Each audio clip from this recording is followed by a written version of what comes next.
le fait que nous subissions des souffrances, des abaissements ou des humiliations n'est pas une contradiction. Ce n'est pas un démenti à l'amour du Père qu'il a pour tous ses enfants. Le fait que le Seigneur Jésus dû suivre le chemin de la croix n'est pas un argument contre l'amour de Dieu pour lui. Oh, non, pas du tout. Alors me direz-vous, pourquoi Joseph souffrait-il? Comment Joseph souffrait-il? Premièrement, il était haï par ses frères. Il souffrit à cause de leur haine. Et pourquoi? Il y a deux aspects à cela. Il souffrit d'un côté parce qu'il était charnel. De l'autre côté, il souffrit parce qu'il s'opposa à ce qu'il comprenait être une cause de peine et de déshonneur pour son père. Ses frères étaient charnels. Lui était spirituel et recherchait la cause de la souffrance de son père et ne recherchait que son agrément. C'est, je le comprends bien, quelque chose de difficile à exprimer sans risquer l'incompréhension. Et cependant, c'est une vraie position.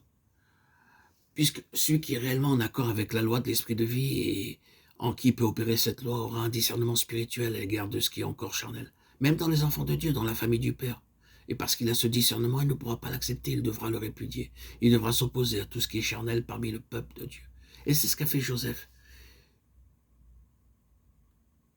Et dès que l'on fera cela, on sera jugé, regardé comme ce croyant supérieur.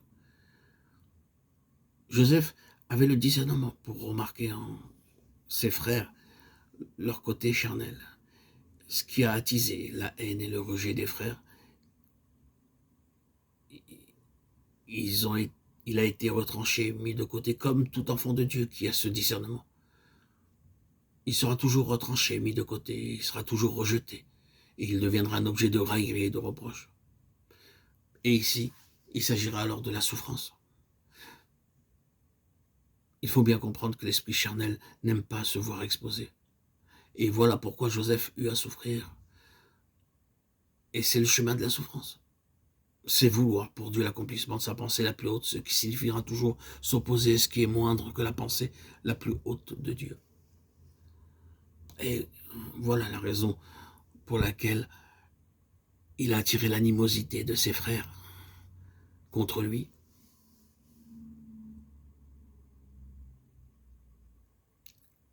Joseph avait des aspirations très élevées, trop élevées. Son cœur voulait un trône, il avait des rêves pour une vie de gouvernement. Mais ses principes sont enveloppés dans une histoire très humaine.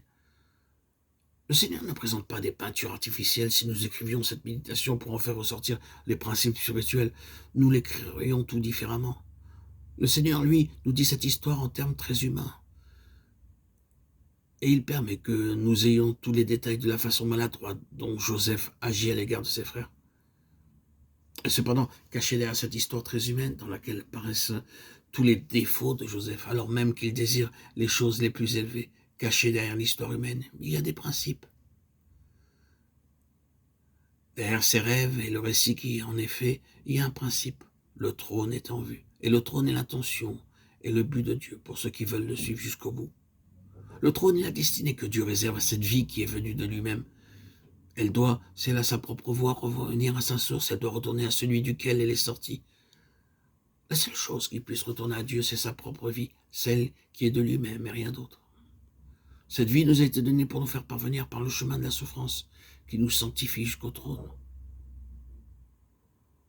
C'est la destinée de cette vie, et c'est ce principe qui causa l'affliction de Joseph. Oh, frères et sœurs en Christ bien-aimés, cette vie régnante, cette vie du trône, cette vie triomphante, quelle hostilité elle provoque. Oh. Vous pensez évidemment être quelque chose de spécial, quelque chose de meilleur et de plus élevé que tout le reste, que tous les autres. C'est dans ces tenues que l'on vous tournera en dérision.